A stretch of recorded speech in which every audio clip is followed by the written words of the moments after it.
Hello there and welcome to Art and Self. I am Cindy Ingram, your host and the founder of Art Class Curator, the Curated Connections Library, and the Art Connection Circle. In this podcast, we experience the range and depth of what it means to be human, seen through our connections and conversations about intriguing works of art. These art conversations are here to show you that art is here for you as a catalyst, a challenger, a coach, and a comfort. If you love listening to these insightful conversations and you want to be a part of them, I would love to welcome you into the Art Connection Circle. You can get more information at artandself.com/circle, or just click the link in the show notes. Hello, it's Cindy Ingram, and I am here today for a solo update. And I know I have been not doing very well on my Word of the Year updates, so I thought I would do a little bit of an update on that and talk a little bit about the concept of knowing yourself better and what that gives you and what that provides you in life. And I've been thinking about this a lot because, as you may know, I have 2 cohorts of the Art Connection Circle open for enrollment for the summer. One of them is in June and July, and the other one is in July and August.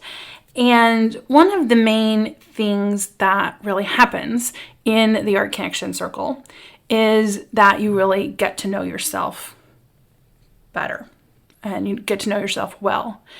And I've been trying to think about why do you even want to get to know yourself better? I mean, I know, it's like my body knows, my heart knows, my experience knows, but how do you articulate that to tell someone what that actually does for you?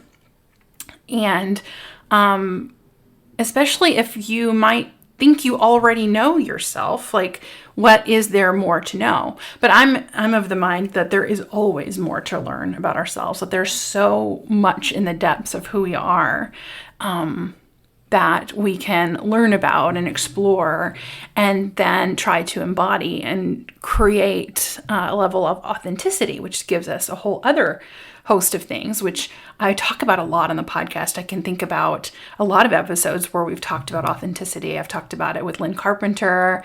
We talked about it with Chris Bonello, with Allison Crow, lots of people. And Yola Mehmeti, we talked about authenticity. It's just kind of this theme in my life lately that is showing up again and again and again. And, as far as my Word of the Year update, artist is my Word of the Year. And I have been, over the course of the last year, in 2 days, it will be my anniversary from the day I joined my writing group. So, I talk about my writing group all the time because I'm obsessed with it. But I've joined this writing group May 6th, 2022. And in that year, I wrote a whole book. And 2 days before my anniversary, I'm finishing the book. This week, I wrote the final chapter and I wrote the epilogue. And I now am halfway through writing the introduction, and then that is done. That is the final thing left to write for my first draft, and it is wildly exciting. I think it'll hit me more once I finish that introduction and I am officially done with the first draft, because I'm so close to it. But when I finished part 2, I broke down into tears because it was just really profound. But also in that time of this 1 year period, I also did a whole other book, which is my art journal. So you all know I've been creating this art journal. I started it in October, and it took me from months before October to actually get to the point where I was making it. But I started in October, and I'm finishing my written book at the same time as I'm finishing my art journal. I'm a few pages from the end of my art journal before I, of course, grab another one and start the process all over again. But through this process of writing this book and creating this art journal, I have learned so much about myself. One being because my book is a memoir, because it is about me. I have had to really dig deep into the depths of my gut and my heart and my soul and my knees and my toes. Like, I've pulled everything out and flipped myself inside out and like printed it onto the page. I'm flailing my arms around as if you can actually see this, but that process of getting to know myself through creating art has been really, really profound. And I have a lot to say about it, and I'm going 100 different directions. So I'm just going to let it flow, and hopefully it makes sense. It might be one of those ADHD moments where I ping pong around for a while. But I had a meeting with my book coach today, Heather Doyle Fraser, who's been on the podcast before, episode 106. And we were talking about, I'm at the stage where people are going to be reading it, and we were talking about how, you can't control how someone receives it. You can't control what they get from it. You can't control how it makes them feel. You can put yourself into it and your own intention into it, but what happens on the other end, you can't control. And I'm like, oh shoot, this is so weird to be on the other end. And because usually I'm the one receiving the art and looking at the art and getting my own meaning from it. And that's what we do in the Art Connection Circle, is we look at art and we find our own meaning, and we feel our own feelings, and it's really profound. But then there's always this conversation of course, we're not saying this is what the artist thought. Of course, in this podcast is the same way. It's not like I'm not putting words into the artist's mouth. I'm not saying this is the true meaning of the artwork. What I'm saying is this is what I feel, and this is what I'm getting from it, and this is how I'm receiving it. And the artist may have thought something completely different, and that's totally fine. That both can be true. And to be on the artist side of that is so new and so different. And so I have been telling you about how I wanted to start painting. I think I told you. I know I talked about it in the episode with Kate Wurtzel, and we have a part 2. We've already recorded it, but we talk about it again in part 2. I haven't published it yet. But how I've been wanting to paint tonight. I've had this feeling like I needed to paint. I also know in the last chapter of my book is about my own art making, which I ended up being about my art journal. But I've been wanting to paint. And I was like, okay, I'm going to do it. And I did the same level of stalling that I did for my art journal. I was like, okay, I got to have the right supplies. And then I kind of have the right time. And I got to kind of really feel like it's the right time, and feel like it's the right place, and feel like I have the right amount of stuff, and I have to have the right equipment. I've got to have this. I got to have an easel, of course, and then I've got to have, maybe I need to order some more paint because I don't have these particular colors, and it's like all of this stuff. And so I finally did. I got the supplies, and then one day I was in the Creativity Cocoon, and we used to do these sessions on Mondays that was like setting intentions for the week. And I was in the session, and I was like writing about how I was stalling on this painting. And I was kind of journaling about it. And I was like, what am I doing? Why am I stalling? I need to go up and do it. So I just stopped what I was doing. I transferred the Zoom meeting over to my iPad, went upstairs, and I'm starting my painting right now in that cocoon session. And so I did. I went up there, and I was like, okay, I'm going to start. And I decided what I would do is I would really follow my intuition, and I was going to, I'm going to just do whatever my intuition guides me to do, because that's what I've been learning in my art journal, is to just really be in touch with what feels right to do next, and let the artwork tell me what to do next. And so I started this painting, and I'll share with you the painting. I have not shared it with the painting to anybody. I'm scared to. And that's another thing Heather and I were talking about in our call just now, was that she was like, I really think you should show this painting in your epilogue. She was like, this is a really powerful painting. I think you should do it. And she was like, she even wants it to be on the cover. I was like, oh God, I don't. But I haven't shared it with anybody yet because I'm too scared. Because, the art journal, it's safe. The art journal is like, oh, it's just I'm playing around, right? I can take a picture, I can share. It's like, I'm just playing around. But with a painting, it's like, oh, I made a painting. It's like a 36 by 36 inch painting. It's big. And it's serious. It's a painting. So I was terrified to share it. What was I even talking about? Oh, yeah. So the day I had been thinking my painting, I was going to collage a Scrabble board onto it. That was my goal. It was like, okay, I'm going to put a Scrabble board on it. Because I had a couple Scrabble stories in my book, which when you read it, you'll find a couple Scrabble stories in there. And this was kind of some things I was grappling with at the time I was making this painting. And so I was like, well, that's what I'm going to do. So I'm going to use the colors of a Scrabble board. So I was like, okay, it's pink and brown, and it's like a off-white. So in my head, that's what the Scrabble board was. When I actually pulled out the Scrabble board after I'd made the background, I was like, oh, these are not even the right colors. But that's a whole other thing. And then in those creative intention sessions, we don't have them anymore. So, but in those creative intention sessions, I would pull a tarot card. And the card I pulled, or an oracle card, sometimes it's tarot, sometimes it's oracle, just as like a thing to meditate on for the week. I'm not saying it's like predicting your future, but it's like a way to connect with art and explore art in another way. So I pulled a card from my deck, which is called, let me see if I can find it. So I can tell you the name of the deck. Yes, here it is. It's the Animal Apothecary deck by Kara Elizabeth. And it's a delightful deck by Hay House. And sorry, I just laughed at the cover of it, and you'll know why in a minute. But the card that I pulled had a white tiger on it. No, had a tiger. Yeah, it does have a white tiger, and it's called Sacred. The card says Sacred Boundaries. And it has a white tiger and a hand, and there's a sun.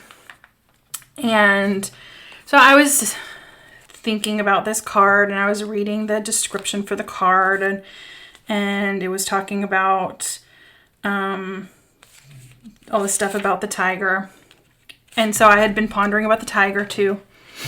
And so I was like, oh, well, I'm feeling like I need to put my background for this painting will be tiger stripes.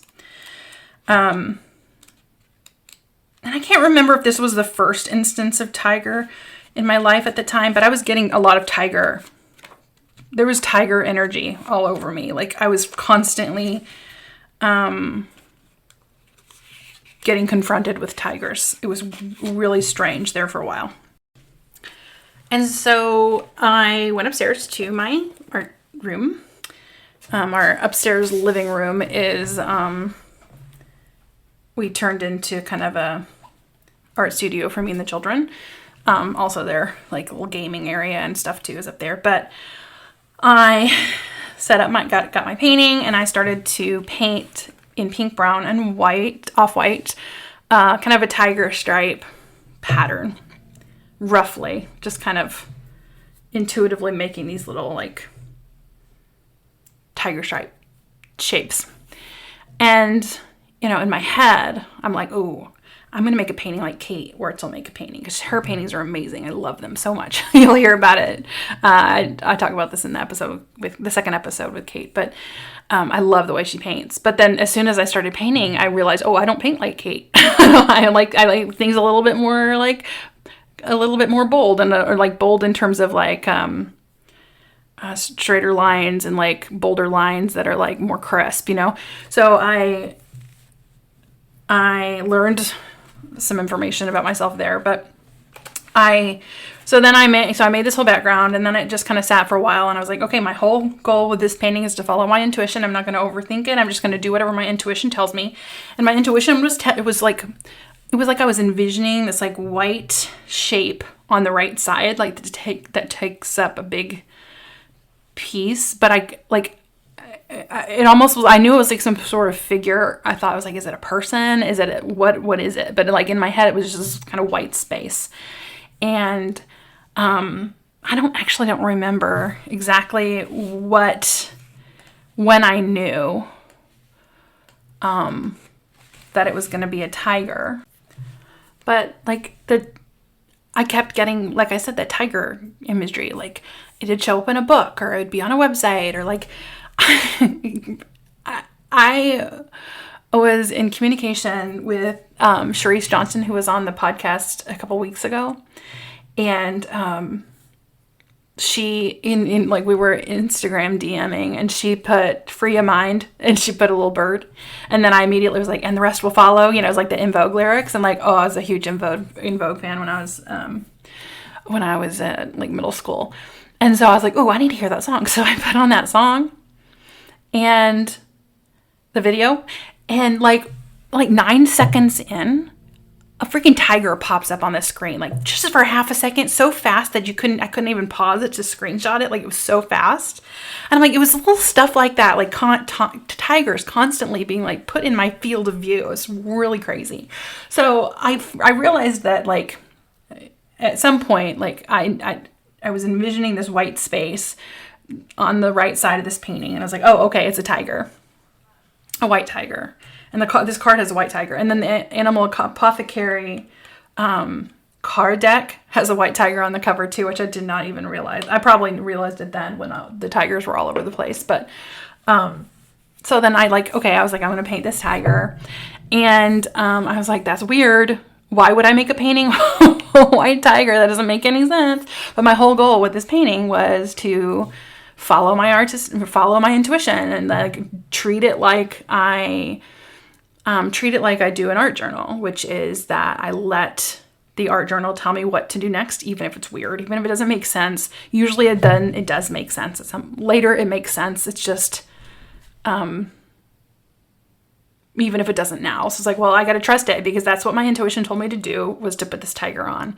And it feels weird. It feels like, like, I don't know if kids do now. Like, I don't think I have ever heard my kids mention a white tiger. But when I was a kid, everybody loved white tigers and everybody wanted them as pets. Like, it was just like a thing people always loved. And so I just felt really cheesy putting a white tiger on my painting. It really did. So I did. And then in the stripes, I forgot to say too, I had collaged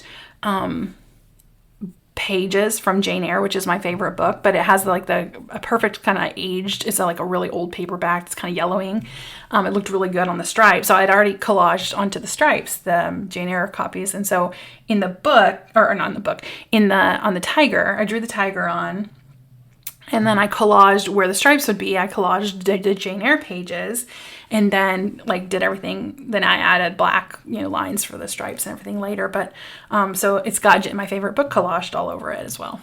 And then like the last thing that happened was I went to a sound healing at the yoga studio, and my favorite things to do, the sound healings at the yoga studio, because the girl that does it, she also sings too, and she does this like rain drum. It's just amazing. She's Celestial Soul Medicine on Instagram, and sometimes she'll post some videos of her doing her singing and stuff, so you can check it out. There's not a lot on there, but I think she maybe is going to do it more, because I've noticed more lately. So anyway, I love her sound healings, but I was in the sound healing kind of laying there, and then my painting kind of was like in my field of view in my brain. And suddenly I saw these like gold circles just kind of appear on the painting, like while I was laying there. I was like, oh, there's my intuition telling me what to do next. So then I went in and added these like gold circles.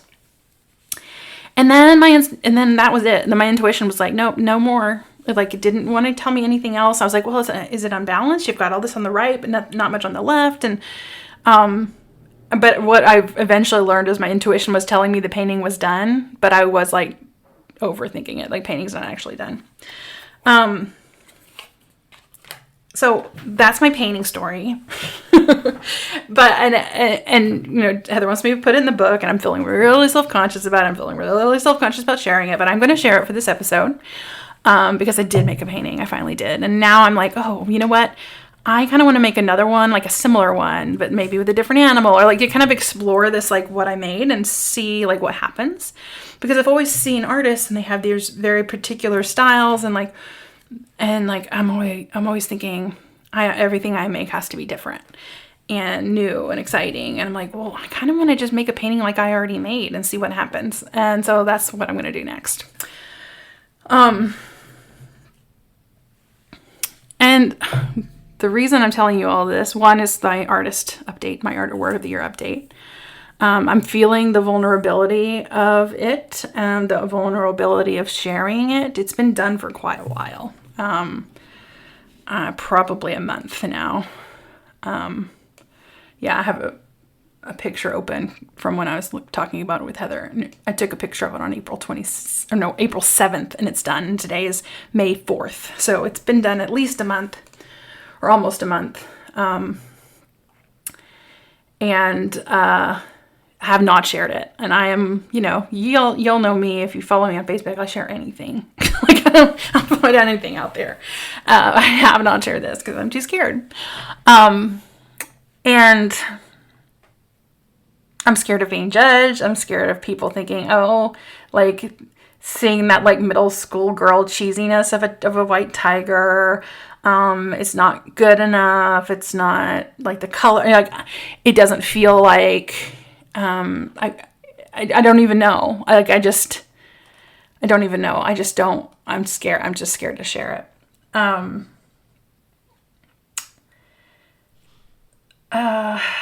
don't have to share it, but I'm going to. And then there's this whole thing about like knowing myself, right? So I kind of started with that, and then I went on this tiger story tangent. It is related in that like the creation of this painting was me knowing myself, was me trusting myself, was me following that sort of inner wisdom. And that has taken a lifetime to develop. So I'm 41, I'm about to be 42 on June 1st. And I think I am. No. Oh, no, that's right. I am. All of a sudden, I realized I might be wrong in my math, but no. I'm going to be 42, which is the meaning of life, which is kind of exciting. If you've read Hitchhiker's Guide to the Galaxy. In the writing of this book, in the creation of this artwork over the last year, I have learned so much about myself. And you'll read about it in the book, but like really long story, shortened a little bit, is that when I was young, I needed to be perfect, so that people wouldn't leave me, right? So I felt like an alien everywhere I went.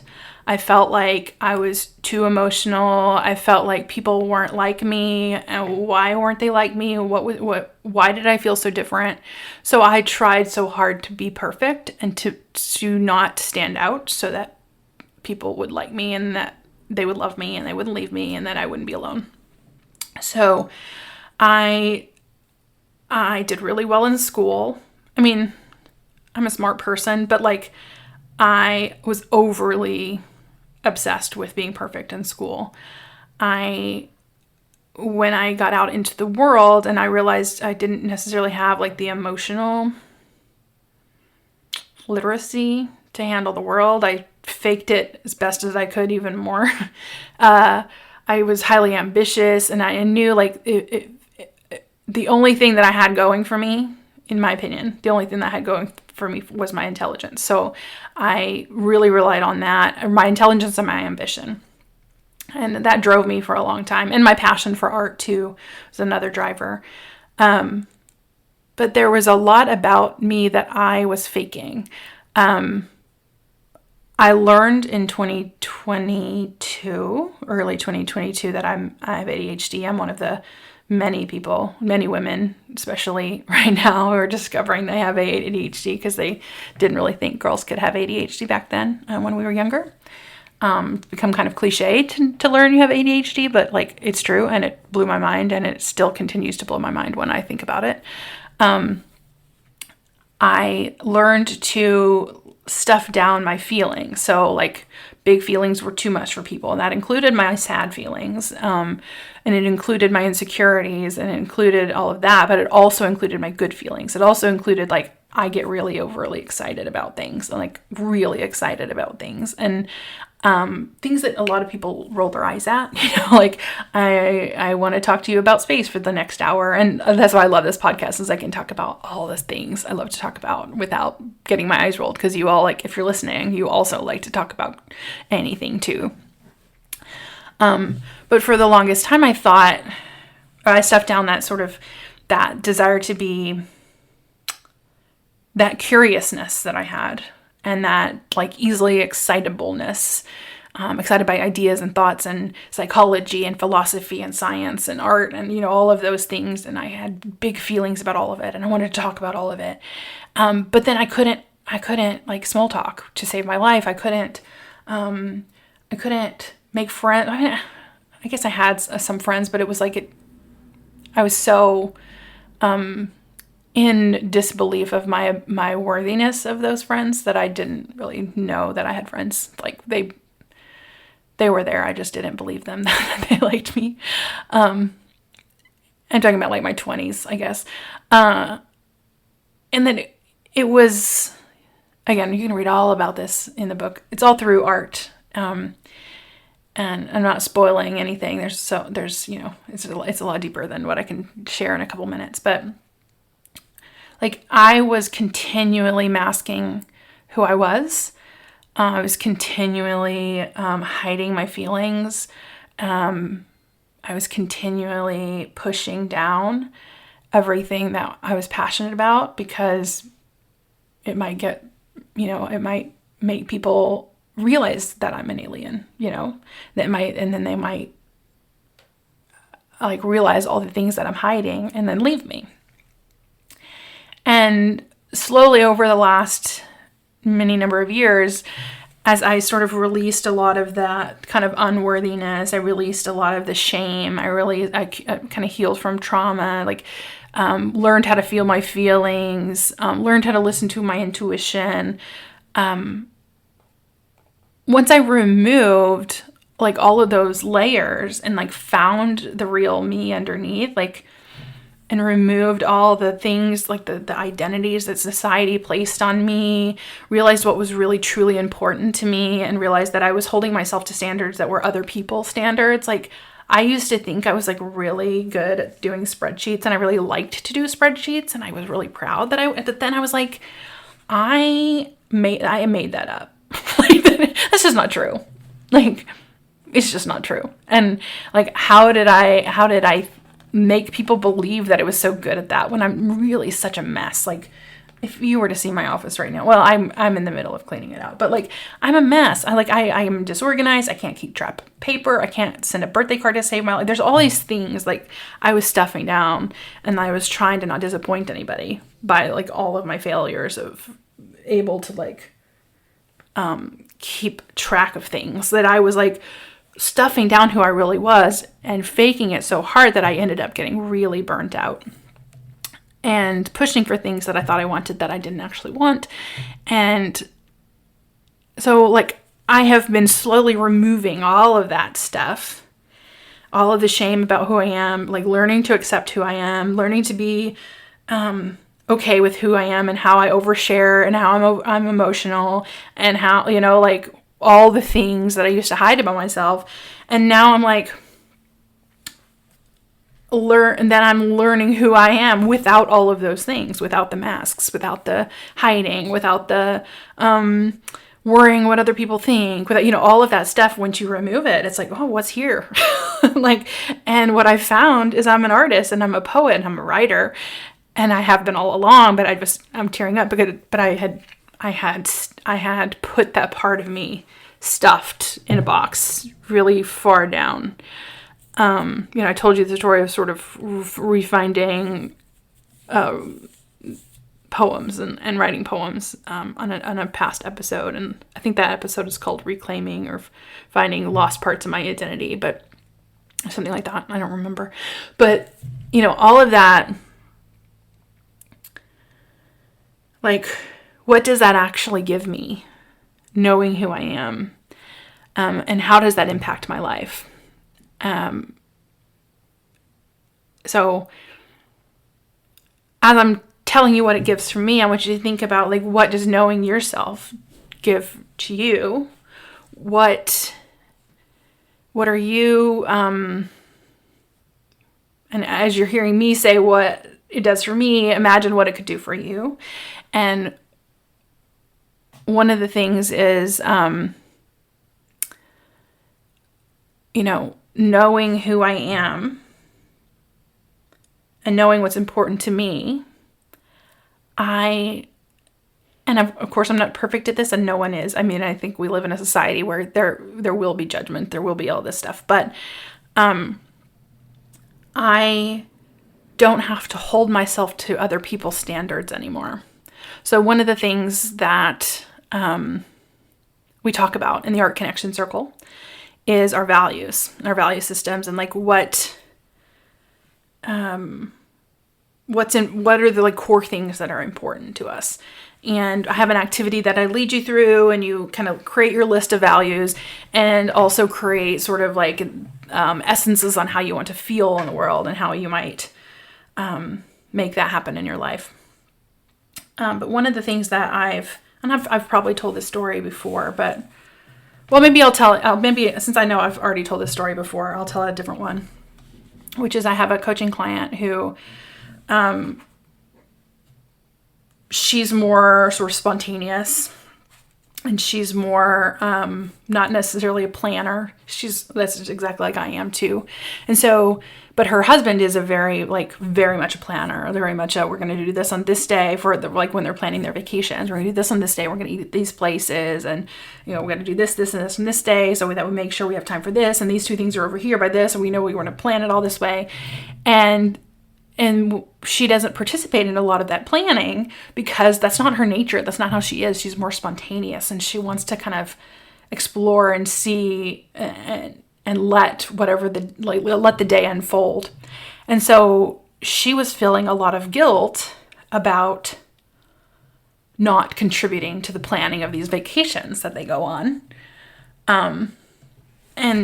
And the thing is, I was like, well, her value, and so I told her, I was like, your value is adventure and discovery, or something like that, and you're more spontaneous. You know this about yourself, so of course planning is not fun for you because you don't like to know ahead of time. You don't know how you're going to feel that day, and so she was holding herself to a standard that she is really unable to meet. And so she was feeling a lot of guilt about that, and a lot of perhaps shame, but I know for sure it was guilt. And then her husband on the other end, I don't know. I don't know him, so I don't know what he was thinking about her. That's unknown to me. But I don't think he cared about this. But she did tell one story that there was one day of a trip where she just they looked at street art and things and kind of followed her whims. And then he mentioned to her later that day or whatever how great it was to share her passion on that. And so I was like, well, your value is adventure and discovery. His value is I don't know, predictability, consistency, something planning related. See, it's so foreign to me. I can't even think of a word for it. But he's holding her to, he's feeling like he has to meet her standard. She's feeling she has to meet his standard. And you're not meeting in the middle. You're not understanding each other. And so you're creating judgment about yourself that is not even about things that you care about. And so I invited her to consider for a future trip to plan a day where she gets to be in charge that day, that there's nothing on the calendar, but whatever adventure she wants them to have that day. And so it's planned spontaneity, right? So, but knowing that about herself allows her to give herself some grace, and allows her to even celebrate the parts of herself that are maybe missing, celebrate what her sense of adventure brings to their relationship. And I held myself to my sister's standard for a very long time because she's an extrovert and I'm an introvert. She's a lawyer and I'm an artist. It's I was like, well, I have to be like her. I have to be an extrovert. And if I'm not an extrovert, then there's something wrong with me.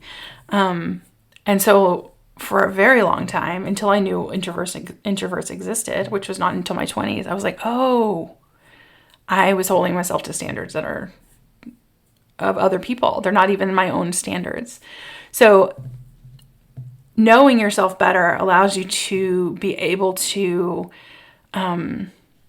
feel more confident in who you are and what you bring to the world, and not feel guilt or shame for being things that you don't even want to be, or being ways that you don't even want to be. Another thing that it brings you is sort of better communication in your relationship. So I mentioned my client and how, her knowing that about her husband knowing that about her, allowed them to kind of meet and get to a place of understanding. And the same thing has happened in my household. My husband learned he was autistic last year in 2022 as well. And just this knowledge of our neurodiversities and the knowledge of how we work allows us to have so much better communication. It allows us to express our needs better. It allows us to not make assumptions about other people, which allows us to have a deeper and more understanding relationship, when in the past it might have been I would be resenting him for something that he wasn't doing because I was expecting him to meet my standard, and him not knowing what my standards were because his brain works differently than mine, and he doesn't naturally know like the sort of assumed social cues, that's not something that his brain picks up on. But I was holding him to that in my head. So just knowing that about him allowed me to have more understanding about him, and it's allowed us to have deeper conversations about who we are and everything. Another thing, an example from the Art Connection Circle, when we look at these values, is that, and we also in the Art Connection Circle do some visioning. So I have some guided meditations that kind of, or I say meditations, it's just one, but, there's two. Sometimes I do two, sometimes I do one.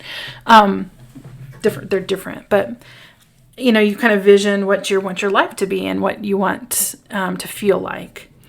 And, once you kind of know that about yourself and know who you are, it allows you to make changes in your life now to meet those. Because a lot of people my life will be better when I get this, when I have this amount of money, or I have this job, or my body looks a certain way, or whatever it is. But really, there are things you can do now to feel that way.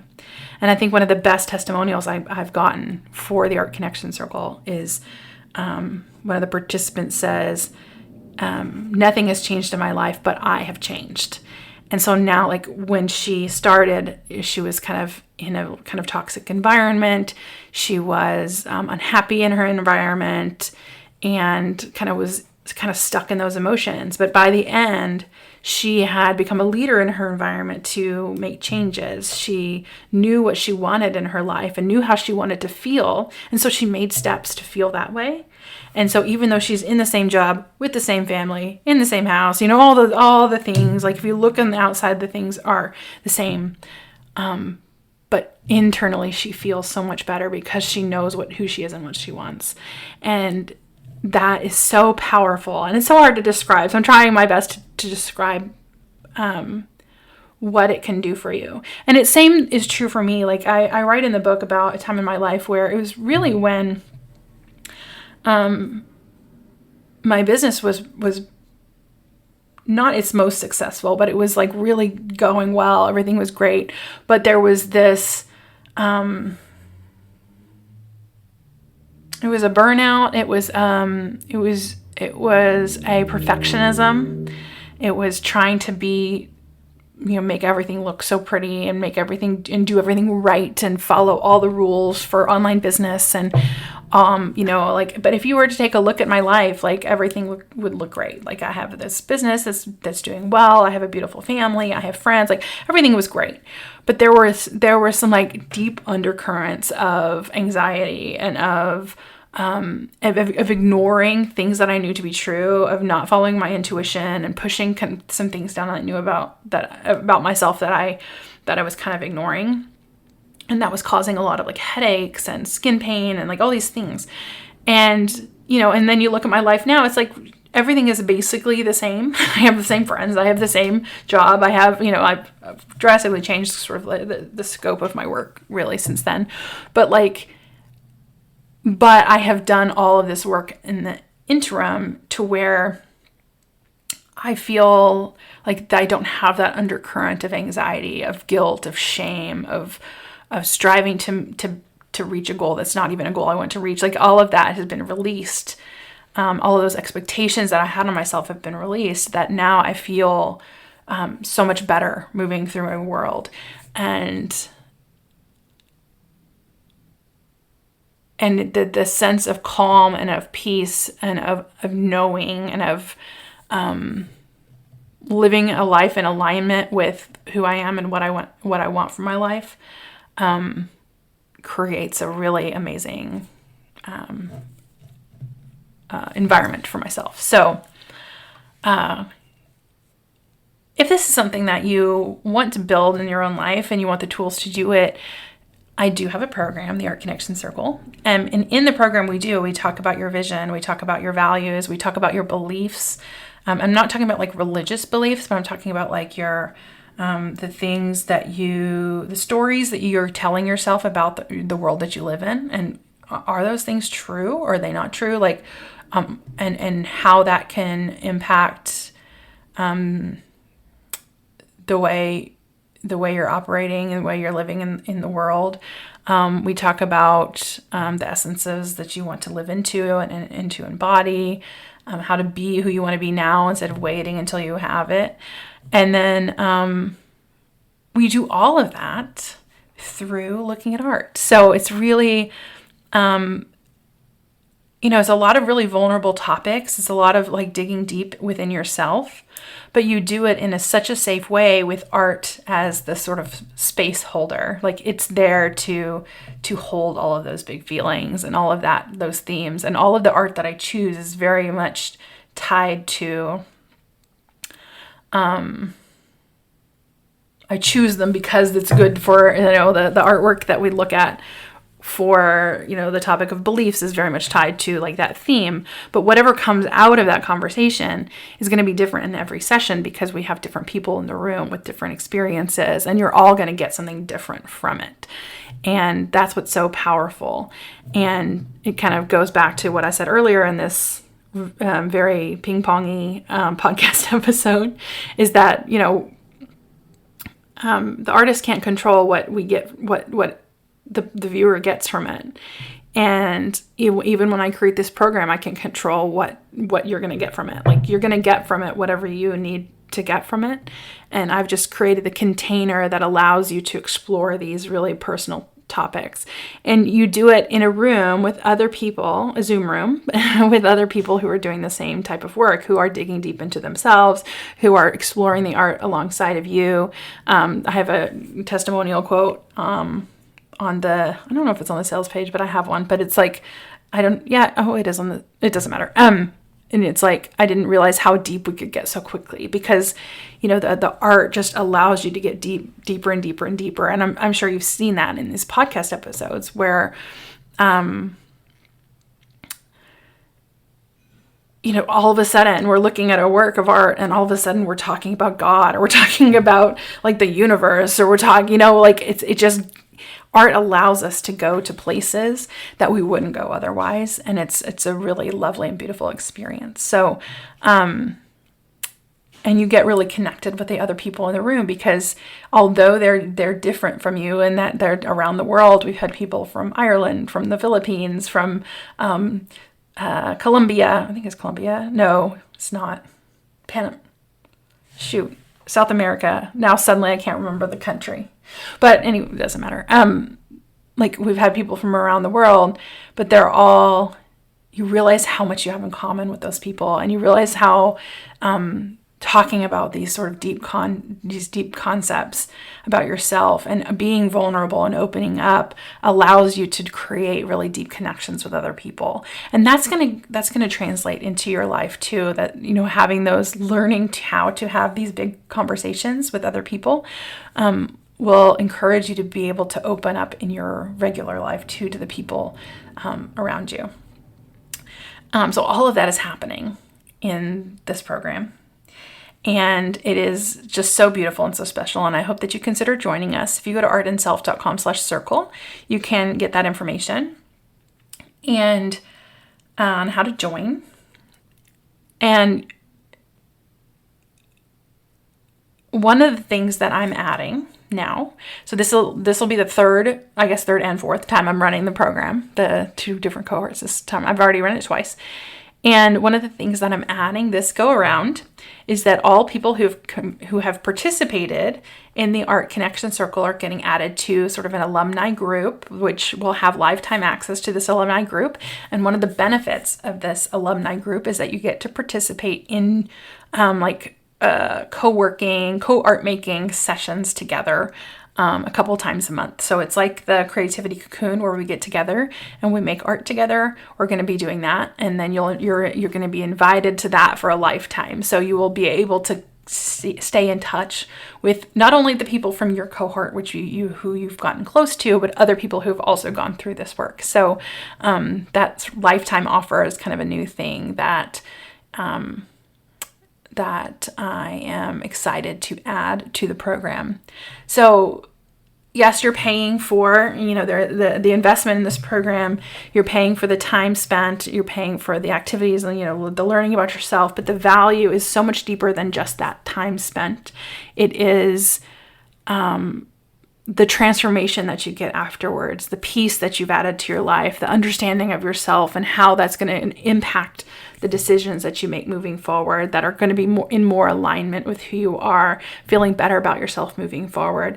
The impact is not, just for the 6 weeks. You're not just going to learn a thing and then move on.